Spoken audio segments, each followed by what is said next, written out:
So in this Vista Create tutorial video, I will be showing you guys how to add shapes to a design here on Vista Create. So the first thing you have to do is open up Vista Create. Once that is done, go to the left-hand side of your screen to where all these different tabs are. And I want you to press on the Objects button. So right in between Music and Background, press on Objects.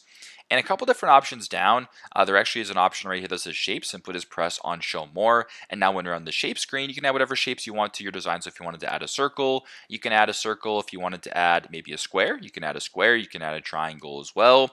There's a bunch of different other shapes. You can scroll down.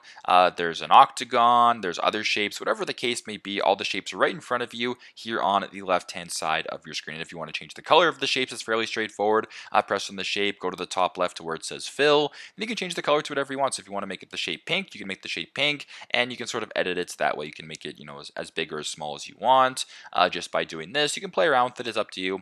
But yeah, pretty straightforward, pretty simple. This is how to add shapes to a design here on Vista Create. Thanks again for watching, and I hope this video helps.